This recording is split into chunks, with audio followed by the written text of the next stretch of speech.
Young blood thinks there's always tomorrow. I miss your touch on nights when I'm hollow. I know you crossed the bridge that I can't follow. Since the love that you left is all that I get, I want you to know that if I can't be close to you, I'll settle for the ghost of you. I miss you more than life. And if you can't be next to me, your memory is ecstasy. Now who's Jim Ramsey? Mr. Ramsey was never played pastor. I can tell you the other side of the glass that this man was actually trained. These are the Psy-War soldiers. Hey, it's Jose Galison. You're watching No Way Jose. You can find me on No Way Jose YouTube channel, all the major auto podcatchers, and Odyssey as well. We got a big one for you guys today. This will be dropping publicly tomorrow on the anniversary of the Oklahoma City bombing. So we have something big for you today. I'll have Ken Silva co-hosting with me, great journalist, and I think I'll suspend a little bit, maybe a little bit of surprise. I'll wait to announce who we have, but I do want to let you guys know how this works. I am giving my patrons like a day earlier. Usually I go a week earlier, but for this one, I want this to be like a surprise. Okay, kind of hit everybody all at once because it's kind of a big deal. But if you do want to look at the early content, patreon.com, No Way Jose 2020. Lowest level is $2, highest level is 20. 20 is my sponsors. I read them off every episode. I'm Mikkel Thorpe of the XBet Money Show with Jeremy, who has an Etsy store at etsy.com/shop/raising liberty. Follow him on Twitter at Jeremy Rhymes, and also Toad, who's my co-host on Tower Gang, which is an offensive comedy podcast. So if you don't like offensive comedy, don't watch it. But you can follow my buddy Toad at Tower Gang Toad. You can also find him on the Tower Gang Show.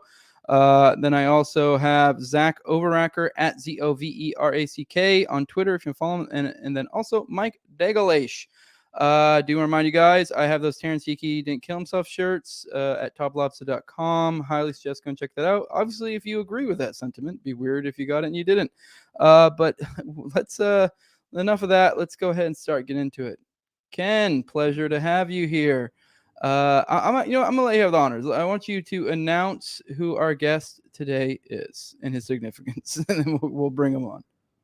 Well, I hope I'm not butchering his last name, but our guest is Steve Vassar, who was one of the first responders to the Oklahoma City bombing, who not only saw John Doe 2, McVeigh's accomplice, he also saw, apparently, he'll tell us the story, but it's my understanding that he saw federal agents who are already on the crime scene when he arrived. So this is a very important show. Thank you very much for having me on, and I can't wait to hear Steve's story.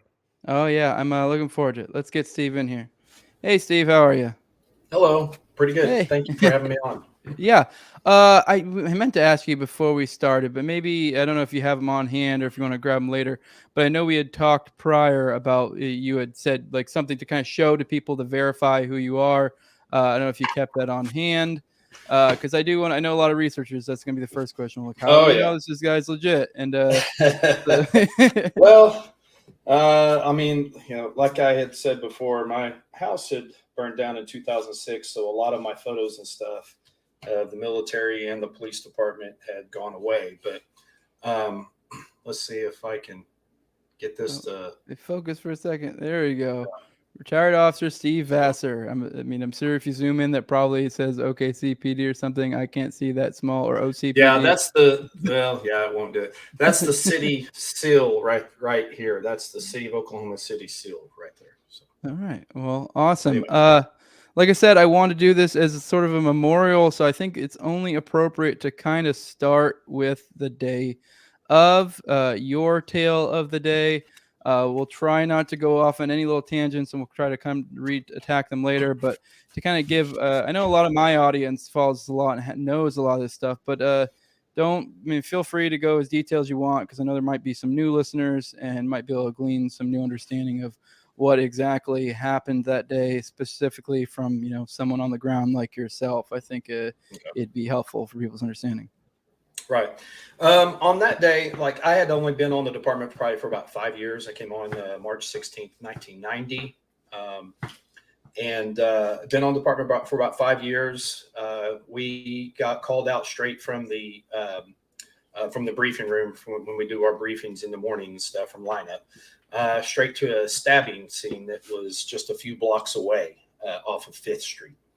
As we were wrapping up that particular incident there, I was about to cross the street to go get in my car. As I about to cross the street, I look left and right. I look to my right, and I see this big truck coming. Didn't think anything about it. It didn't seem like it was suspicious or anything. I didn't have it. It didn't pertain to our case or anything. So I just stayed there on the curb, watched them drive by. I saw the driver. I saw a passenger, but because it was inside the cab, couldn't really make out a face or anything. But dark hair, and that was really all I could about see. Didn't think anything about it. Went about my way, went to my car, got in my car, drove right in front of the Murrah building on my way to a convenience store up at 13th and North Broadway Avenue. I get up there at 13th and Broadway.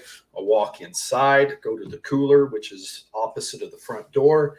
I go inside and I get a drink out of the cooler. I turn around and there's the explosion. And it was like slow motion. You could literally see the shockwave hit the buildings as it's coming, and windows were just blowing out of everything. Cars, buildings. There was a guy that walked into the door just as the shockwave hit. And so when he opened the door, it depressurized the inside of the room. It just cracked a few of the windows, but it didn't blow them out. It knocked him down, and it knocked me back about 3 feet. Immediately get in our car. My other police officer, co-worker, I don't know if I should name him or not. But anyway, I had mentioned to you his name. We both get in our cars and we get there in front of the YMCA building on 5th Street about 53 seconds after it happened. Lots of smoke. Lots of you couldn't see anything. Couldn't hardly see the building at all because of the smoke, but you could hear a lot of cracking, a lot of things still falling out of the air. You had to kind of watch yourself because there were still chunks of stuff coming out of the air. That mushroom cloud went up way high, way high. As we're helping all of the children and the citizens that were coming out of the YMCA, directed a bunch of them over to the east side of the YMCA so that we could set up a triage. For the most part, that's where I spent a lot of my time until a little bit later that day when it seemed like the coast was clear a little bit. And then we started going up closer to the building. As I get closer to the building, see a really huge crater. Now, mind you, right before this happened, there was a whole lot of what sounded like explosions and gunshots going off. Now, we didn't know what was going on because you couldn't see anything. Come to find out, it was gas tanks and tires from cars and trucks, blowing up. But anyway, we get back to going over to the scene. I find parts of vehicles in the middle of the street. And when I see that crater, I know right then it was not a gas explosion. It just I've never seen anything like that in my life. So immediately start spray painting circles around all these parts.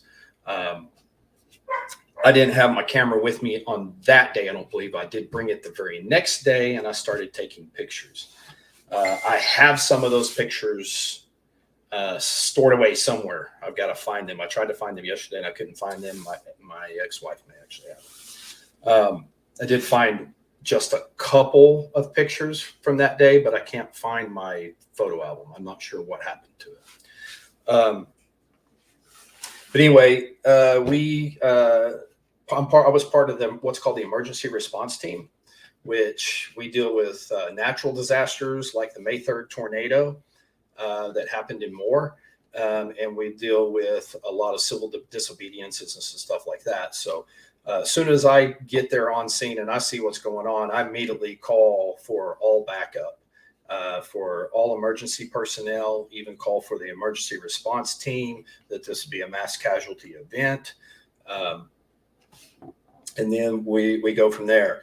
There seem to be a lot of suits there really fast. Now, mind you, the FBI headquarters is up off of Memorial Road, or I don't know where they were at that particular time. Now they're up off of Memorial Road. But it just seemed a bit odd that there was, that many first responders or even, government agents there that fast. I didn't think about it at that time. And so all this is in looking back at it.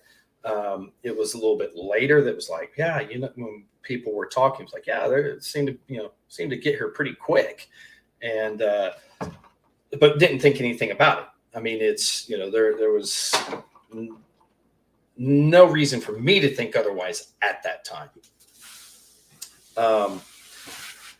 So I end up being there for about 2 weeks as part of the emergency response team, setting up the perimeter, and as they're taking bodies out, escorting bodies over to the makeshift morgue that they had, the temporary morgue, and had to do some morgue duty over there as well.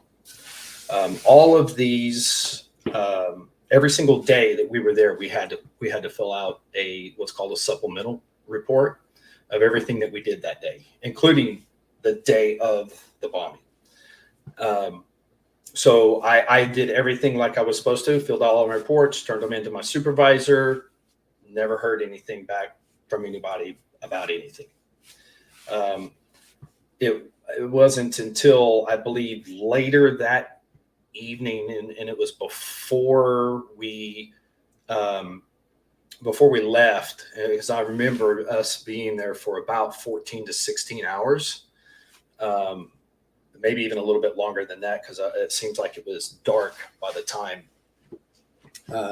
we left. That we had heard that OHP had stopped a car, and that I guess they had already identified some of the parts and stuff as belonging to a Ryder truck. And then that's when I told my supervisor about it and filled out a supplemental, and we did everything. Told my supervisor about what I'd seen earlier that day. At the time, there wasn't anything that I can remember about a John Doe number 2. It wasn't until later, but I did report that I had seen a Ryder truck with 2 people in it. But there wasn't anything until later. So anyway, then we just go about our regular day and doing our security, on-scene security and stuff like that throughout the next 2 weeks. We didn't, during those 2 weeks, didn't really hear that I can remember. Didn't really hear anything about any theories or anything other than what the news and everything was showing. It was almost like everybody on the department, there wasn't much talk at all, other than just focusing on recovery effort. So I don't know, right. What else you have questions for. Yeah, at this point, you got any particular questions? I could think of a few, but I don't know if there's anything that struck you at this point, Ken.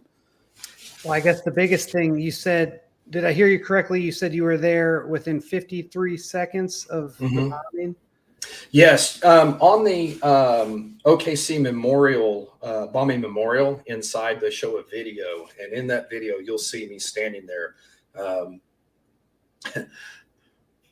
mouthing an obscenity, basically, because I was in disbelief. And you'll also hear me on the radio as I get there. Like I was telling him, Jose, that I believe my call sign was Adam 12 at the time. I could be wrong, because I was Adam 12 at one time. I've been Adam 22. I've been Adam 12. All these different districts. But the memorial, or the Murrah building, was in my district. I rode that area. I mean, that was my assigned district. I forgot where I was going with that now. Yeah, but anyway, yeah, that was my area. That was my area. And what was your question again? So I make sure I answered it. Well, yeah, I was just shocked to hear, the explosion happens at 9:03. You're there at 9:04, and you say you saw suits already on the scene. What exactly? Well, the suits weren't there right when I got there. Oh, okay. It was like literally as the smoke started clearing that the suits were there. Seemed a little fast for all the different government agencies, all the 3-letter government agencies, to be there so fast. Any bomb squad? Well, Oklahoma City bomb squad, Oklahoma County bomb squad. And I'm sure there were probably a couple, OSBI, probably a couple of those had already gotten out. Then again, I don't know if they did have, or they probably have now, something kind of like an emergency call list, people that are on call and stuff. And, they at the call during the, they drop whatever they're doing and they go. I know that's how we had it, because that was part of our emergency response team stuff. But, back then there were barely even any cell phones, and there surely wasn't any cell phone video. So everything relied off of pagers for the most part. Sorry. Go ahead. You just had more to say? It was, on that audio, you can hear me say, like, Adam 12 headquarters. I need all emergency personnel, fire, IMSA, anybody you can call, including emergency response team. This is a mass casualty event. You can hear me saying something like that. I only heard myself one time, and that was after the memorial opened. And I haven't been back yet to see or to hear that. So I don't even know if it's still playing or not. Yeah. With the suits or whatever that showed up, were one of the big things, and the reason why we're kind of probing on this question is in the letter, that was allegedly from Yeakey to an individual named Ramona. That is one of the things he points out that flagged him, was the idea that he saw all these suits on the ground almost immediately when he got there. And one thing he pointed out was that he said they were in full riot gear. Now, did you notice them being in any sort of particular gear? I don't know if he meant that as like a colloquialism of some sort, just meaning they were decked out in their full attire. I don't know if he not meant it in a specific riot gear way. I don't know. Yeah, I mean, there was agents there that, they throw their big bulletproof vest over whatever they're wearing, rather than, and so, and some of them may have had some riot gear on, but the emergency response team, when they responded, we respond with all of our gear with us, including the helmets and all that stuff. So I was on the east side of the building. So that very first day, I never even could make it to the building to even go inside, because I was too overran with everybody from the YMCA. So it wasn't until a little bit later, when I tried to go into the building, that they halted everybody from going in. And that was right about that time where all the suits and stuff were already there. But it just seemed like it was too many. But I don't know, maybe, I don't know how many of the local FBI office has there. I don't know if there was another ATF office somewhere. I just know that everything seemed like it came together too easily with a lot of the response that we got. And maybe it just happened that way. I don't know. I can't say one way or the other. I just know that something didn't quite mesh. Yeah. In looking back at everything, something doesn't quite mesh about it. It was just a weird,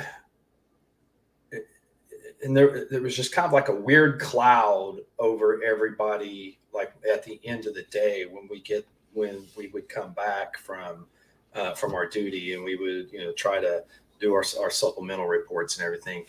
It was just kind of a weird cloud that a weird feeling that nobody really wanted to talk about anything for the most part.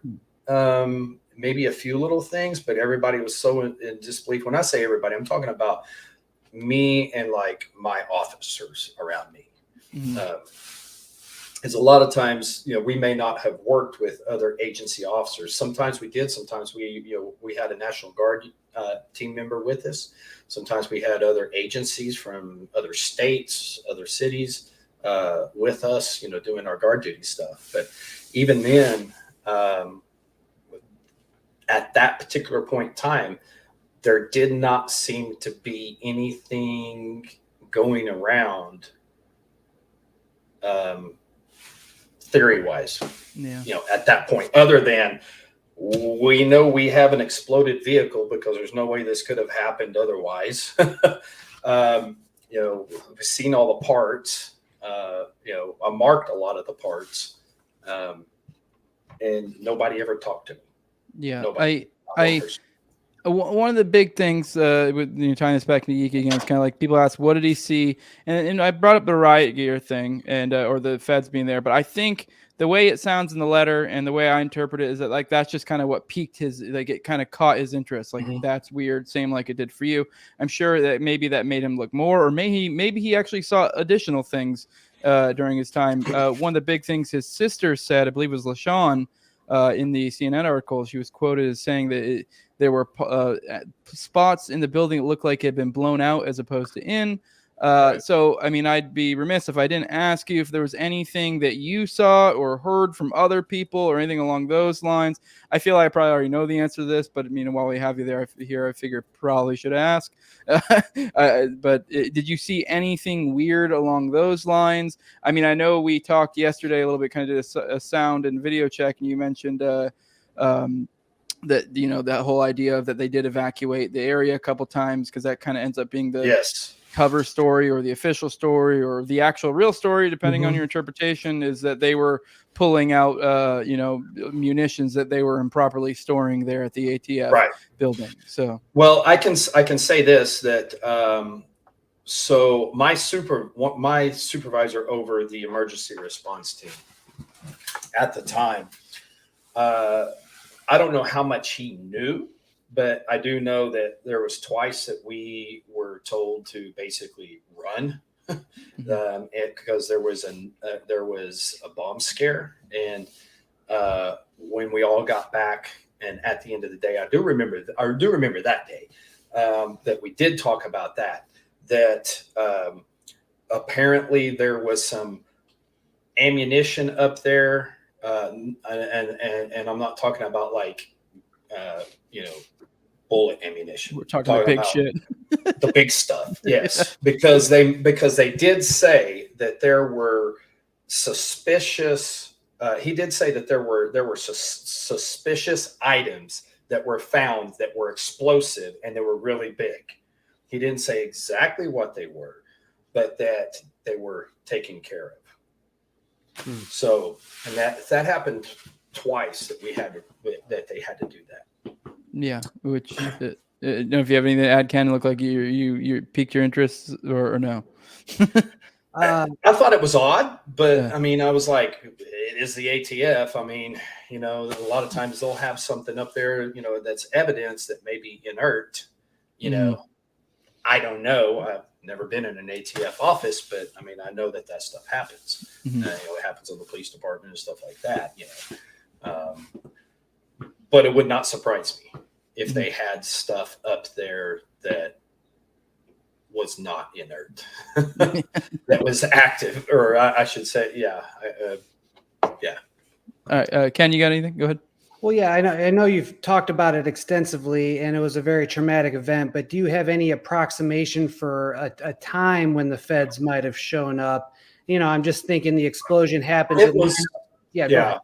No, I was just, it was that smoke. Well, let's put it this way: the main part of the smoke that you couldn't see everything lasted probably for a good 30 minutes. Mm-hmm. And then as that started clearing, then you could start to see the building. You could see all the cars and stuff. There's still cars that are on fire, still smoking and stuff like that. But the main part of it, I would say about 30 minutes minimum. And then, that's when it seemed like people started showing up quite a bit. There may have already been a lot of people on the west side, but I wasn't on the west side and I wasn't on the back side, the south side of the building. So, it's very possible because the south side of the building is like a little park area, a big landing park. And so it's very possible that's where they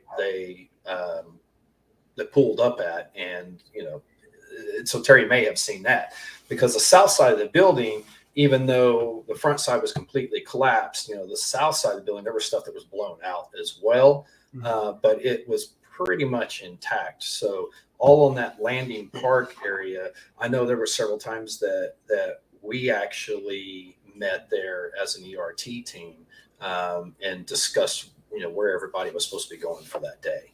So it is a good possibility. Maybe that's where they are. Maybe that's where they were, and maybe that's what Terry had seen.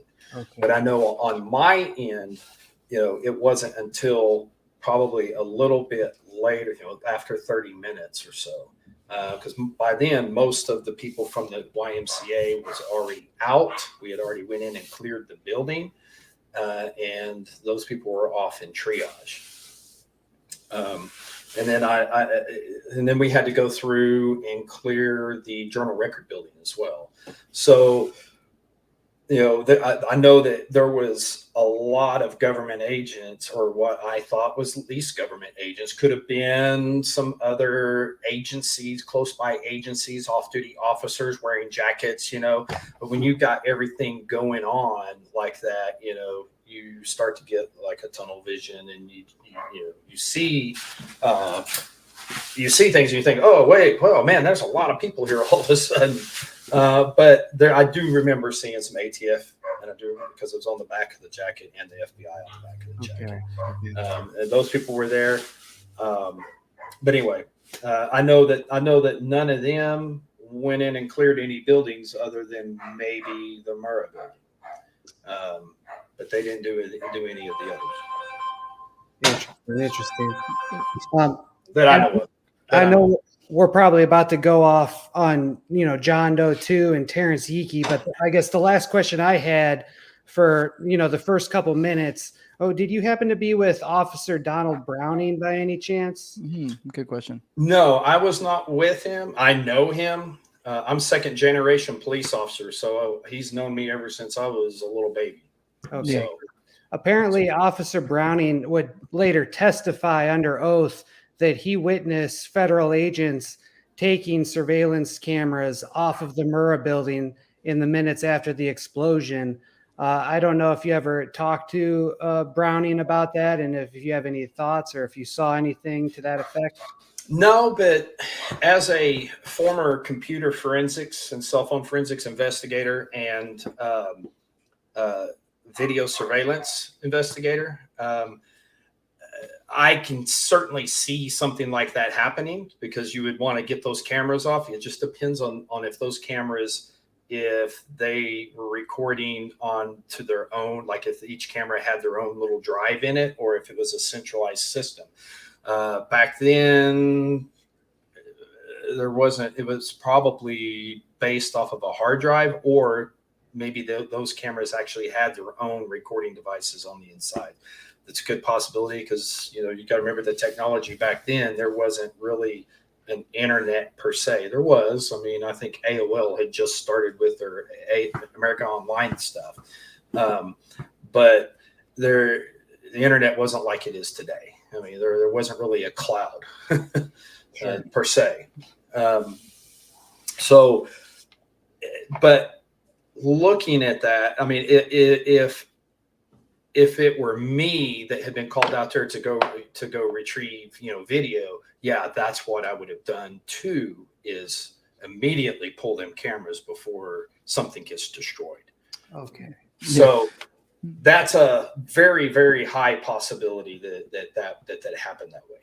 Yeah, the importance of that. I mean, I'm not sure how much you followed all this stuff, but for two reasons. One, I don't know if their official story was that they were lost or what, but those surveillance tapes have been very hard to come across. I think we only really even knew they were confirmed until we got some FOIA stuff that came through. Also, there's the other aspect of one of the other speculations, and I think it might be a little bit more in speculation. There were some researchers who looked into this. I want to say, Ken, you might be able to correct me if I'm wrong, but I think that might have been Wendy Painting that actually looked into that one. I might be wrong. Maybe I'm talking out of my ass a little bit.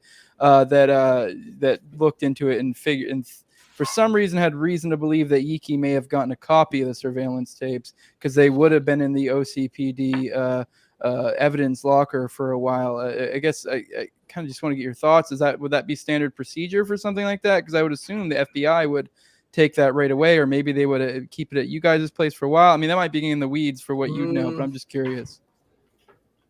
Well, not unless they were tapes from something else, from a different building. So you had, and I'm trying to remember the name of it. Is it the Regency Tower? I think that's the name of it. That sounds right to me. Used to be the name of it, across the street, just down the street. I believe there were some cameras on that building that I know that they turned over later on. I don't think they got that I don't think they got that the first day. I think that was like a day or two later. So it's very possible that maybe our department picked that up, put it in the evidence room until, whoever, ATF, FBI, whoever came and got it. So it could be possible, but there would be a record of Terry going into the property room and or pulling that tape to make copies of it or whatever. So and there's no way. There's no way around that process, because you would assume if he was going to do it, it'd be a sneak, not into the property room. Okay. Yeah, back on there was. I can't think of one because the way that thing's controlled and everything. At least back then, there were several doors you had to go through, camera systems. You had to sign in a log. I mean, there was all kinds of stuff you had to do, and it's probably even way more in depth now. I'm sure. Yeah. Yeah. All right. Well, another reason why those tapes mattered is because I believe from the FOIAs we found out there was over 20 of them, and I think 2 or 3 of them had evidentiary basis or something. Essentially, they showed the vehicle and the bombing itself, like they were useful for evidence purposes, and that would show John Doe 2, because I mean that ties it back to your sighting of John Doe 2. So it's like, why do these surveillance tapes disappear that would have showed John Doe 2? A little convenient. So bringing it back to John Doe 2, I already know the answer to this, but I'm just more or less asking it so the audience, to elucidate the audience essentially. Were you ever contacted by anyone, whether it be FBI, ATF, law enforcement, or even journalists aside from CNN about your John Doe 2 sighting? Nope. No, not just that CNN journalist just a couple months ago.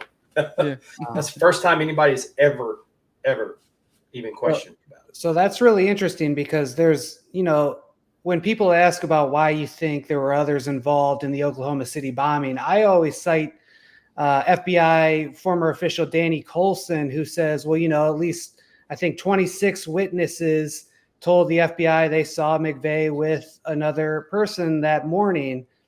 but you were never even spoken to, so we can say at least 27 witnesses, correct? Mm-hmm. And Yes. who knows how many more weren't even questioned by the FBI. Right. Exactly. Yeah. Exactly. That's the point I was driving at. Oh God, I had another point I want to bring up, but I totally just brain farted it.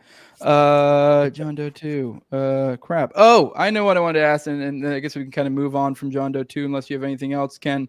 We talked yesterday, and you had brought up how you have worked in your law enforcement capabilities in conjunction with the FBI and ATF and stuff like that before. So you've kind of gotten a feel. Obviously, we're going to speculation territory, but I want to know, what is your opinion on John Doe 2?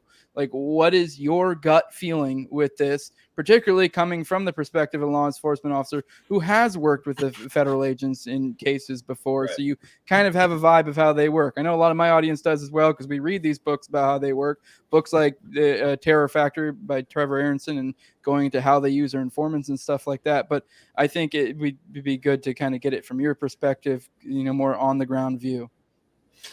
Well, 27 years of being a police officer. And like I said, second generation police officer at that. So, I mean, I've grown up around it all my life. You, as an officer, you develop a sixth sense. It's something that just can't be explained as far as how you just know, or you just have this feeling, but you develop that. And some people have it naturally, some people don't. But everything that I know about police work, about investigations, stuff like that, is my gut feeling says John Doe number 2 is real. He was there. And for some reason or another, they're saying it wasn't. And in my personal opinion, I would say that the reason for that would be that this may have possibly been a sting operation that went bad. And at the very last second, McVeigh freaked out and decided to trigger it. Then John Doe number 2 scampers away. McVeigh scampers away, and that's what we have. That's what we had on that day. That's my personal opinion of it. I mean, why else would everybody, saying, like you said, there was a John Doe number 2, but it's kind of been shoved underneath the rug.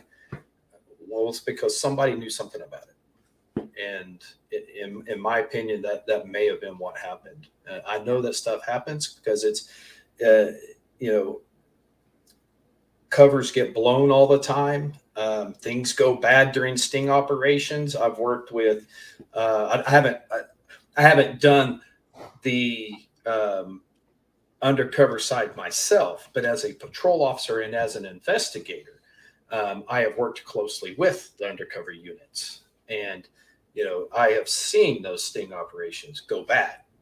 And when it's supposed to be a sting, someone bringing in a bunch of weapons or bringing in a bunch of dope, and then something goes bad, and then the whole thing just falls apart. And that's just kind of like my gut feeling. So I'll leave it there. Yeah, and that's the same gut feeling Terry had. If we were to take his letter to Ramona as fact, that is exactly what he expressed. It seems like you, he thought it was weird that the feds were there so soon. And I don't know, maybe he saw something else, but just one thing led to another. And I feel like he probably started digging and started adding up the things, and he may have came to a certain conclusion. Before we move on from this rough area, do you have anything to add, Ken, or any questions particularly to hone in, or no, let's get into the Yeakey stuff if you'd like. All right. Yeah, let's start with way before. Kind of just, I know you and Terry have a long history, so I'd kind of like to hear about that. Kind of want to get to know the man a little bit and kind of your relationship with him. Okay. So I first met Terry whenever I was in the Oklahoma Army National Guard, 745th Military Police Unit, Combat Military Police Unit. We were in the same company together, different platoons, but we're the same company together.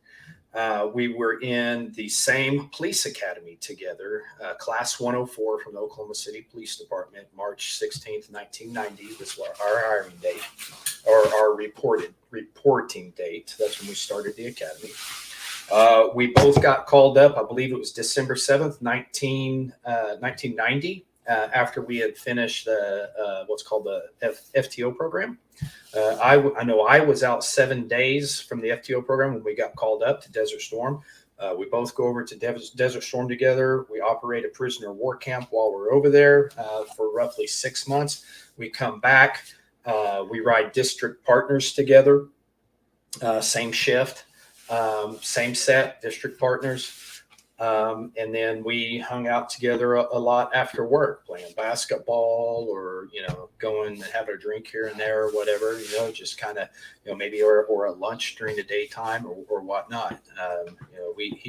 I considered him like the brother that I never had. I mean, he was a big old teddy bear. I mean, he would do anything for you. All you had to do is just ask, and sometimes you don't even have to ask, and he would do it. He would give you the shirt off his back if that was all he had left on him. He would do that. I had lunch with him 2 days prior to his disappearance, to his death for his death. I had a lunch with him on Monday, and I believe they found him on Wednesday. I believe it was. I don't remember the exact day of the week it was. Anyway. But anyway, May 9th, I think. But go on. It was 2 days prior to that I had lunch with him. He didn't show any kind of mental distress or depression or anything like that. He seemed to be real happy and chipper. He was asking me how I was doing because I was just had a kid. My wife and I were kind of going through a little bit of rough times.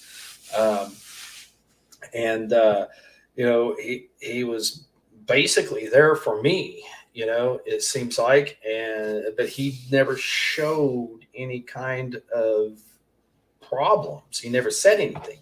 I know him and Tanya were talking, and he did tell me this, that he was thinking about taking over a VCR and a Disney VHS tape for his daughter.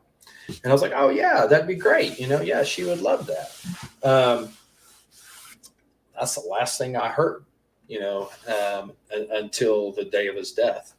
I don't know if you want me to go into the other stuff yet, but yeah, that's real quick. I believe, if I remember the story correctly, as told by Tanya, I believe the day prior to receiving the VHS with the VCR, I believe he had also borrowed her VCR. So a lot of people speculate maybe he made some sort of copy for her, because I believe maybe it meant the day prior. So she expressed that she was really trying to drag information out of him because he had said some stuff that, like, once again, this is a common theme with Terry, is he didn't want to seem to get anyone else involved in whatever he was going through, particularly people who meant a lot to him, which I can respect. So the point, a lot of people speculate there was something on that VCR. I mean, I don't know. Maybe do you think he would be the kind of guy that would give you like a little white lie just because, to not tell you? Because I know we talked yesterday, you mentioned he had made some comment to you before about, hey, I don't want to bring in any of this, like some sort of vagary along those lines, which seems to be a going theme with a lot of people interacting with Yeakey about this. Terry was that type of person. It's not that Terry was a quiet person. I mean, he was actually kind of quiet. He wasn't, he had his moments of being, boisterous and, just, really out there. And then he had his moments of being quiet and stuff. But Terry was definitely that type of person who, if he felt like he told you something and that by telling you that would put you in danger, he would not tell you. He would not do it. Him and I very rarely ever talked about the bombing. And when we did, it was just very brief. And he would just say, there's a lot of stuff you don't know that I can't tell you. So, and that's it. And, that's been the problem for me with a lot of this, is because I held on to that for such a long time, the guilt that I, was like, okay, did I miss something? What did I miss? Was he calling for help? Did he call for help? What did he say something to me that I should have picked up on?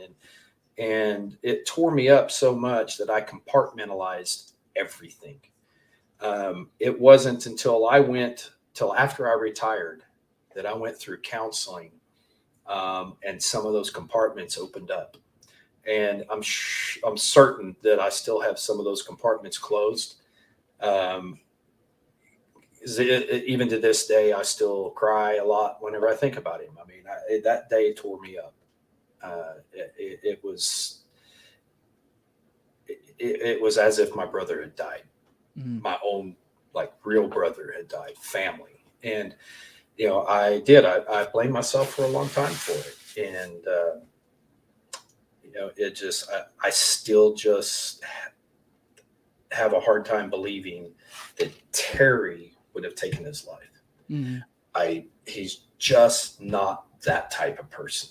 I mean, typically you can tell when someone's having those kind of problems, but you may not know exactly what it is, but you can typically tell when someone's having problems. And Terry just did not show that stuff. And everybody that knew him thought the same thing. It was like, nah, surely not Terry. Mm. So did he strike you as the kind of person that would do what is, I guess, essentially sort of being alluded to when people say he didn't kill himself? Because obviously the narrative then becomes, well, then he was murdered. Why was he murdered? Did he know something? Would he be the kind of guy that would, essentially not play ball to that extent, to the extent where it could put his life on the line? And I'm not even saying this to say he was some angel or anything. I just, from my interpretation of looking into Yeakey, like, it just seems like deep down inside he was a man. Like, he had that thing deep down inside of him that's like, I'm nobody's bitch. And I really think to some extent that was, I guess, the driving impetus of like, no, like, you're not gonna like kowtow me like this, and this is what's right. right. Now, correct me if I'm wrong. I mean, I'm kind of asking you to tell me if your best friend was a really swell dude, I guess, kind of. But I mean, I feel like this is another level. Because it seems to be, when you hear, especially from Tanya's account, he seemed to know the trouble that he was possibly putting him into. That he was even asking Tanya to get remarried for life insurance benefits because he was concerned something could happen to him. Mm-hmm. So it seems he had some idea of the stakes at hand and was still willing to go through. So is he that kind of guy that will do the right thing in that sense, or maybe not even necessarily the right thing of like not get pushed around to a fault? Yeah, both. I mean, really, yeah, he's that type of person that, sure, he had his faults, but when it came to right or wrong on something of this caliber, absolutely, Terry is the type of person that yeah, he would have. Well, he did. He followed it through to the end, and it's unfortunate, and it's sad. It's tragic. It just I don't know that I'll ever be able to fully put it behind me.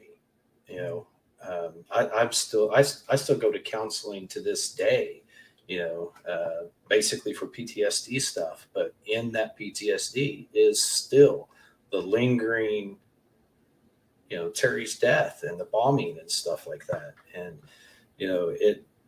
it takes its toll on people. And I'm still, even now, compartments and memories are coming back to me when I hear some of these other stories. Like, I had never heard, I didn't even know that Tanya had done a radio show until just the other day. I'd never heard of it. I never heard her talk or do any of that stuff until literally 2 days ago. So, everything that I'm saying is coming from my memory, not from someone else. But I did compartmentalize a lot of it. I mean, because that's what we as police officers do. That's what, that's what IMSA does. That's what fire department does. Doctors, we compartmentalize things. And we push them back so far in our head that you forget what even happened a lot of times until something later on in life sparks that memory. And then you're like, oh crap, why was that gone for so long? But anyway, I know I'm kind of going off on a tangent there. Sorry. Oh, that's all right. Ken, you have anything else to add? Or otherwise, we're going to keep moving in the Yeakey story. I kind of want to get more from his perspective. But if anything caught your ear at this point, or no? All right. Let's continue with. I guess I just kind of want to hear the story of Yeakey, and his death from your perspective. I don't know if you feel like there's anything pertinent to add in that in between time between the bombing and his death. It seems I think you probably may have already mentioned anything that might be pertinent, but if you can think of anything else, but otherwise, I guess we could probably start with like how you discovered the day. I mean, I guess from your perspective, the timeline of what you found out, what kind of information, whatever you can recall, essentially, and kind of work from there. And then maybe we can even get to a point to where later you have the realization or something. Right. But we'll go on. So whenever I was in financial crimes as a detective, it was probably sometime around 2005, maybe 2006, somewhere in that time frame. I remember there being a Facebook post about Terry and the conspiracies and stuff like that. And so I started, since I was in investigations, I could now actually look up some of those supplemental reports and see what all happened. So I started looking up those reports. And in one of those reports, it was the day before Terry's disappearance / death.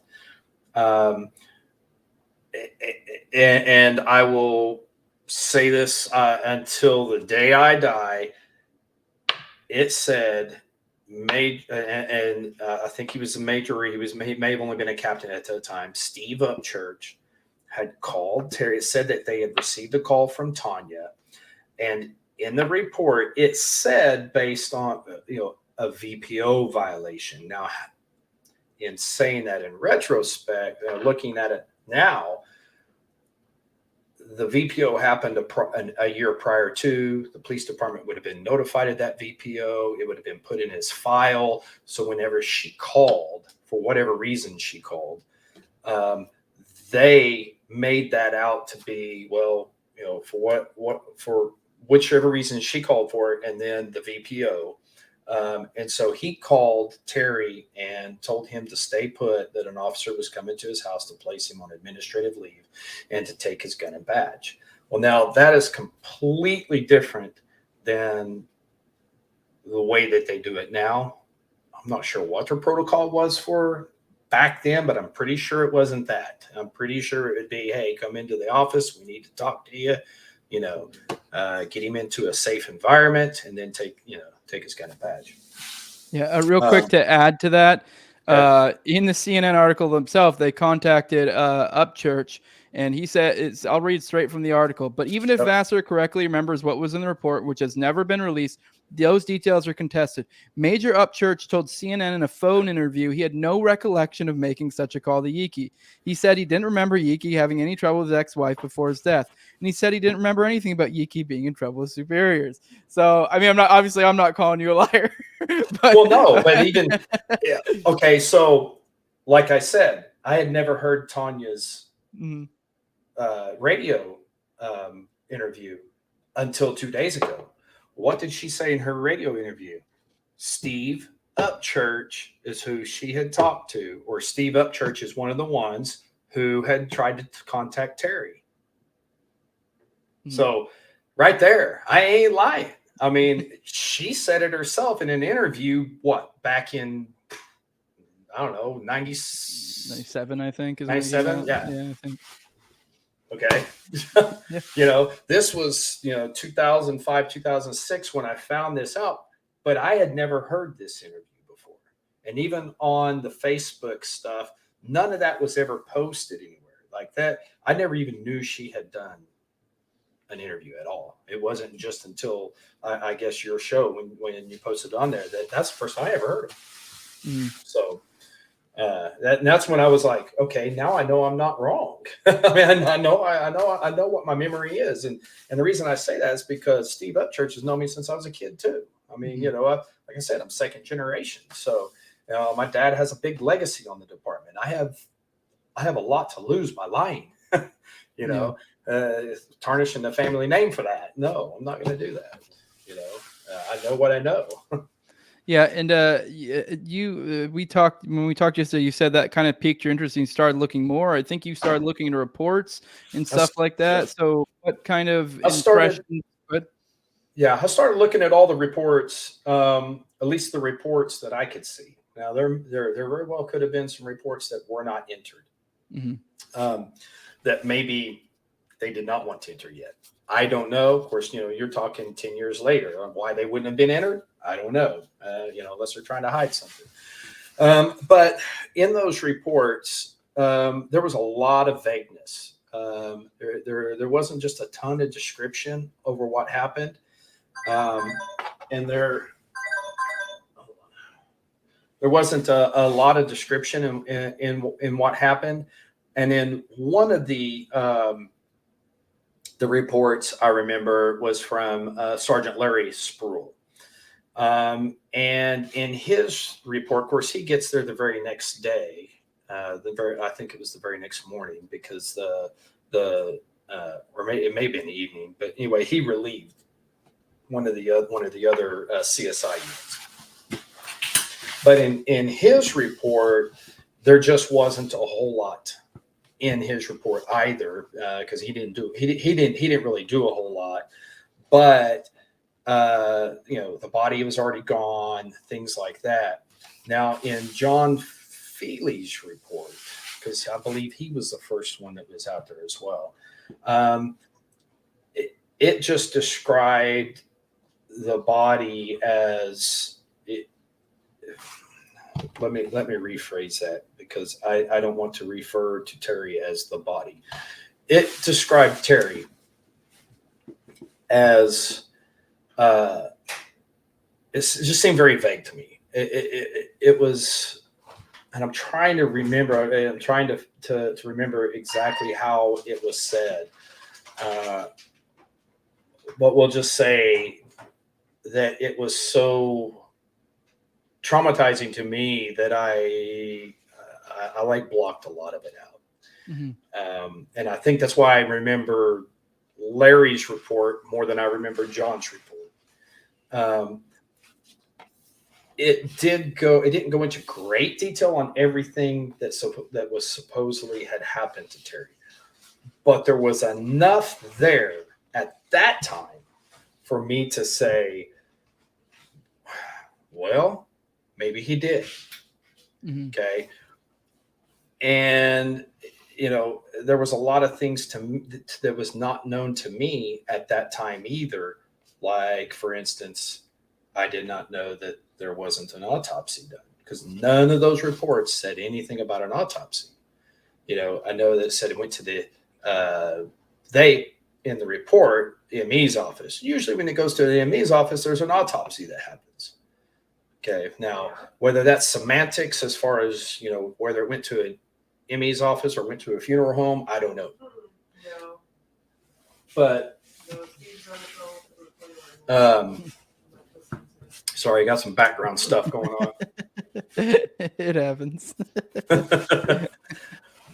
And then a lot of the other reports were just supplemental reports, basically very vague. You know, I showed up, I secured the crime scene, you know, we helped with, you know, take the car away, you know, such and such record took the car away, blah, blah, blah, blah. But there wasn't really a lot of detail in the reports as far as how far Terry was from his car, you know, the exact location of where he was. It just, I don't know, something seemed a bit, I couldn't find anywhere in the reports that there was a gun, that there was ever a gun even found. So that kind of shocked me as well. I'm like, okay, well, maybe it's in another report somewhere that I'm not seeing. Yeah. So it was really weird. So anyway, that then prompted me to start looking for my reports from the bombing, which, come to find out, are non-existent. They're nowhere to be seen, nowhere to be found. And when I started asking my supervisor about it, because I originally had gone down to the records unit, and they said, well, there's probably boxes down there which still got, reports in it that haven't been entered. Like 10 years later, come on. And so then I started telling my supervisor about it, and it was, I believe, later that day that I was told to stop looking and to do my job, my regular job, or I took it as wasn't said this way, but I took it as stop looking or you're going to be written up, stop looking, and that's, it was implied. We'll just say it that way. It wasn't said, but it was implied. And so I had to stop because I probably could have gotten in trouble for digging into those, even though, they are open for all the investigators to see. But yeah. So. Well, I guess I kind of want to cut straight to it. I know when we talked yesterday, you mentioned you kind of knew a lot of the people, a lot of the names involved in this whole shenanigans. I guess I want to cut straight to it and just get, obviously, once again, we're going to speculation territory, but what does your gut tell you that happened here? I guess to start off, bluntly, I'd like to answer, do you think Terrence Yeakey killed himself? No. And then what is your gut? Obviously, you're not gonna be able to give. There's no way in hell you'll be able to give a perfect guess of what happened. No. But what is your feeling, your speculation, your opinion? What do you think is at play here? Because it seemed to be you thought there were some trustworthy people that were there initially, and then it seemed to maybe change later. Maybe I don't want to put words in your mouth. Right. Yeah. There's definitely some trustworthy people that were there at the scene that I would say, without a doubt, in my mind, would cover something up. That's not to say that they weren't told, hey, just do a report on this. Just do a report on this. You know what I'm saying? But that doesn't imply covering up, at least not on their part. Okay, maybe someone else, whoever told them. But yeah, and then there's a couple other people who I had the opportunity, I guess, to work with in investigations, who I would question their credibility. We'll just say that. Yeah. That's probably a more safer word to say. I understand. These are people I'm asking you to talk about. So yeah, it is a little dodgy, but I just trying to get to the root of what's going on here. But so do you is that just kind of roughly you think there was some sort of cover up? You don't really have any strong opinions? Because even me, when I look in this, all I can really say is he didn't kill himself. I can give you some vague. I think there was a cover up. Right. I think likely it was probably some sort of 3-letter agency. But once you get down to specifics, it does get rough. But that's my gut feeling. For the longest time, I don't even know how to explain this, but for the longest time, I felt something just doesn't seem right. But then also at the same time, I had that little voice inside my head saying, don't look into it any further because you may be next. And, even though I wanted to, but it was like, maybe the day and time will come when that'll be an opportunity for me to do so. And when talking with the CNN reporter and then hearing your stories and stuff, really brings it all into light. And when you look at everything now, everything that's been said, recorded interviews, evidence missing or things not happening like they're supposed to, like no autopsy. Why would you not do an autopsy on a police officer that, you say just, killed himself. Why would there not be an autopsy there? It just, with everything that I've seen, just literally in the past couple of months, my gut feeling has now went to more of a gut feeling. I mean, now it's more like I have a reasonable suspicion, that something has happened. It is more than just a gut feeling now. It's almost more like probable cause. And if you know the difference between gut feeling, reasonable suspicion, and probable cause, then you know where I'm coming from.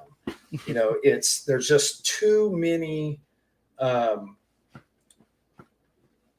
There's just too many things there to say that something didn't happen. There's too many things to say that their narrative is what happened. There's too many things out there to say their narrative is what happened. Their narrative is not what happened. Something else happened. And we don't know what that is.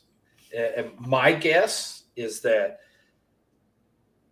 Terry tried to give someone some information and they wanted him to play ball and he didn't. And when he didn't want to play ball, then they eliminated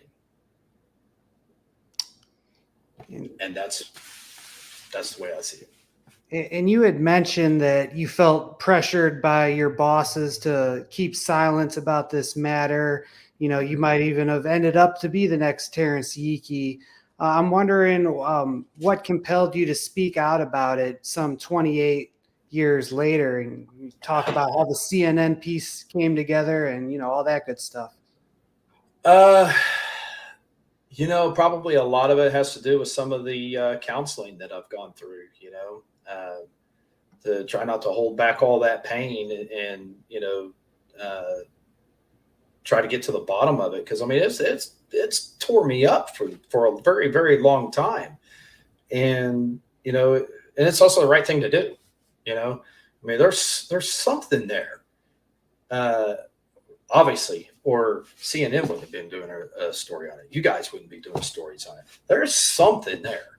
And it's, I'm not saying it wasn't the right time to do it then, because it should have been the right time to do it then. But I've got a lot of family in law enforcement that was either works for the Oklahoma City Police Department or works for other departments around us. And when I mean a lot of family, I mean my family's like the Blue Bloods. I mean, we've got people all over the place. So there's a lot at stake there as well, plus, like I said, my dad's legacy as well. It's just now I think I've come to that point in healing where it's like, you know what? Bring it. So what if I'm next? Bring it. Yeah. People need to know. Yeah, I think for that, I mean, and this isn't any criticism of Yeakey, and actually I think this kind of comes out, I don't know your personal opinion, but we had those Pentagon leaks recently, and a lot of people were like, oh, he went through the wrong channels. Like, if we're to assume all this is on the up and up and that was legitimate information, it's kind of like a fun fact I bring up frequently in this story is there was an FBI agent who tried to bring a copy of the surveillance tapes to Dateline NBC, and he got ratted out by an informant within Dateline NBC. So the point being is, like, I actually think the smart thing to do with stuff like this, which kind of goes against your common people's intuition, as opposed to going the secretive route that kind of Terrence did. And, once again, I think he did what he thought was right. I think in today's day and age, maybe it's different then and it is now. But I think you're actually better being as public as you possibly can and releasing every bit of information you have as soon as you have it. Because if you start trusting any of these approved channels, that's when you start having issues. With Yeakey, according to in the CNN article, Ramona McDonald said that he was supposed to go meet with a a couple, suit types right after she left him, and that was right around when he died. And he said he didn't bring his gun because he was a little bit concerned, but he was like, I guess the idea was like, well, I don't know, we got to get someone to see this stuff, and they might want to help. It doesn't seem to be that was what they wanted to do. So. Yeah, I mean, once again, that's just one eyewitness or one person. I don't really know, the specifics of Ramona, but I mean, once you add all these things together, it paints a devastating picture against, a bunch of 3-letter agencies and the upper brass at the OCPD for sure, at least at that period of time. I guess. And go ahead.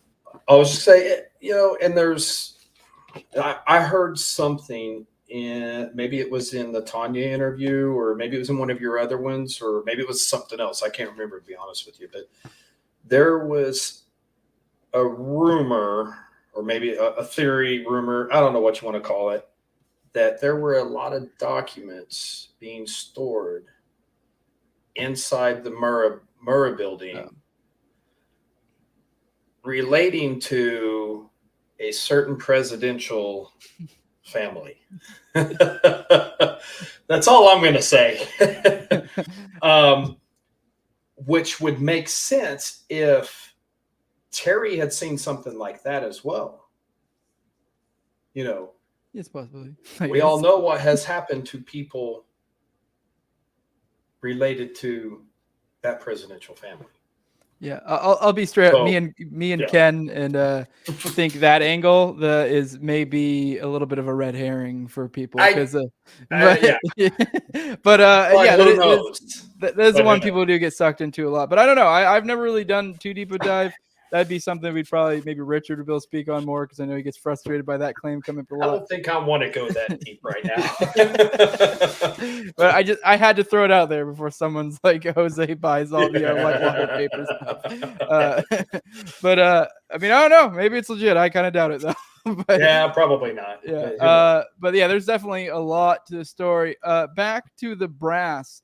Lieutenant Joanne Randall, according to Tanya, and I believe there might have been others who insinuated as well. Her and Terry really did not get along. That was his immediate supervisor. Apparently, they had a lot of issues, particularly in regards to Terry's supposed 9-page report that he made for following it. That I guess there was a back and forth battle between brass saying they wanted him to reduce the size, take out certain things, and I mean, I guess it's kind of 2-part thing. What is your impression of, like, I guess kind of 3-part of Joanne Randall herself, Terry and hers relationship, and were you aware of any of this stuff with Terry's report being an issue? I was not aware of Terry's report being an issue until just recently. As far as Joanne Randall, I didn't actually work with her.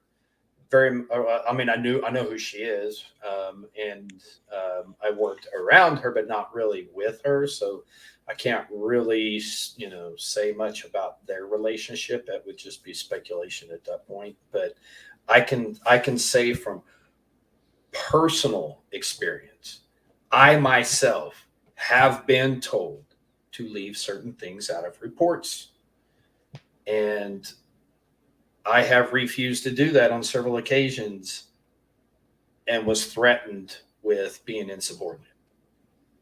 So I can say 100% sure that does happen. And that is a good possibility. So it's pretty commonplace. What is the proper way that's supposed to go down? Is it supposed to be up to you as the police officer to what you do or don't put in that report? Yes. So there's not supposed to be some sort of oversight that ends up happening anyways? No, I mean, when you do a police report, everything is supposed to be in chronological event anyway, and supposed to be written in basically 5th grade, so that if a 5th grader were to pick up that report, they could understand what was happening. It's not supposed to be too technical, none of that stuff. So it's not like, we're going through and we're writing, a doctorate dissertation or something, with all these, high, $10 words and stuff, but it's written in chronological order, and everything that, just like the old, just the facts, ma'am, is you put everything in there. You don't leave anything out of a report. You just don't. The only thing you leave out of a report is something that has absolutely zero to do with the case to begin with. Like maybe a civilian came up and started asking you questions or something, for whatever reason. Well, you don't need to put that in there if it doesn't pertain to the report. But, the reason they would want to leave something out is obviously to cover something up, to keep someone from getting in trouble or whatnot. Mm-hmm. I know it has happened. It's happened to me. And I just about got in trouble for it. All right. All right. I have one more question from me, and then I have one more from an audience member. Anyone in the audience, if you do have any questions, feel free to ask.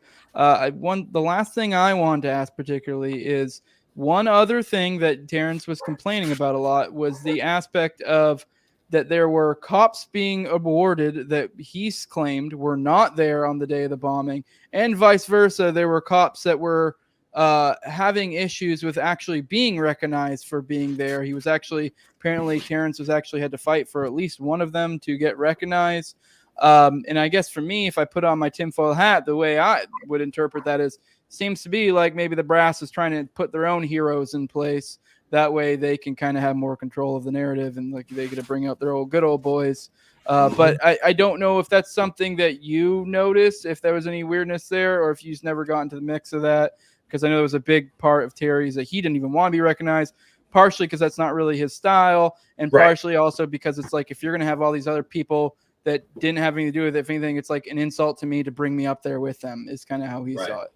Right. Yeah.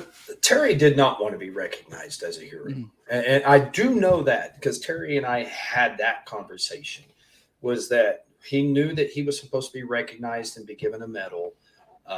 And he did tell me, I don't want that. I'm not a hero. I just did my job. And for that same reason, like I didn't want to be seen as a hero. I didn't need a medal or anything, but here's the weird thing about that. The officer that I told you that was there at the convenience store with me, when we get there at 53 seconds afterwards, and we're both there in front of the YMCA, we both do the exact same thing. His reports were in the system. He gets an award. My reports are not in this system. I don't get an award. So it's like I was never even there. The proof that I was there is the fact that I'm on video in the Murrah Memorial, and that I'm on audio in the Murrah audio. Plus, I've got pictures of being there. So it surprises me. It's weird, and yes, I do think that could possibly be part of it. Is that's part of their narrative. My friend did end up becoming a supervisor. It was probably a good, 5 years after that, but he did become a supervisor.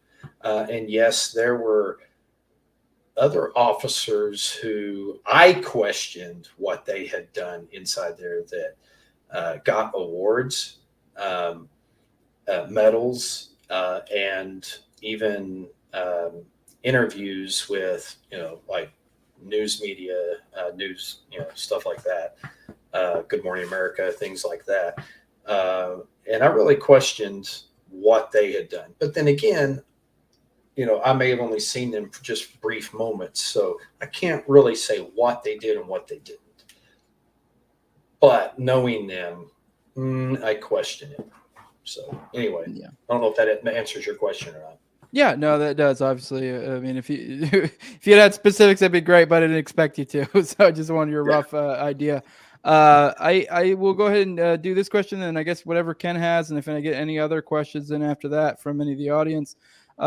This is my buddy Tim Tuttle, which that's a subtle Timothy McVeigh reference from who knows that deep lore. I know, or what did he say? He said he wants to know. He said, I'm interested in how close the blast was how close the store he was in during the blast. How far away was it to the Murrah building? I think he's trying to get an idea of kind of the explosive power. 8 blocks. So 8 blocks away, it still knocked you back 3 feet from Yes. standing. Okay. Yes. And what is one thought or image from 4/19, the Oklahoma City bombing, that you think about every day? That's that just got that question just now. I don't think about it every day. I think if I did, I would probably go insane. Seriously. I do think about it occasionally, especially when it comes to, the anniversary dates. Whenever I was doing the photo shoot for CNN there at the memorial site, it was, I didn't want to be there. I'll put it that way. I did, but I didn't. I don't know how to explain that. I wanted to be there to show my support, but I didn't want to be there because it brought up way too many emotions.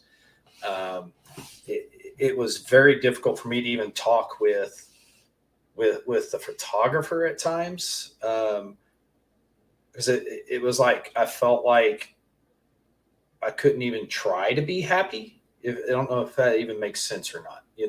It's like I was trying to be in a good spirit and up, good mood, but it was very difficult. It was very somber. It was very to me, it was,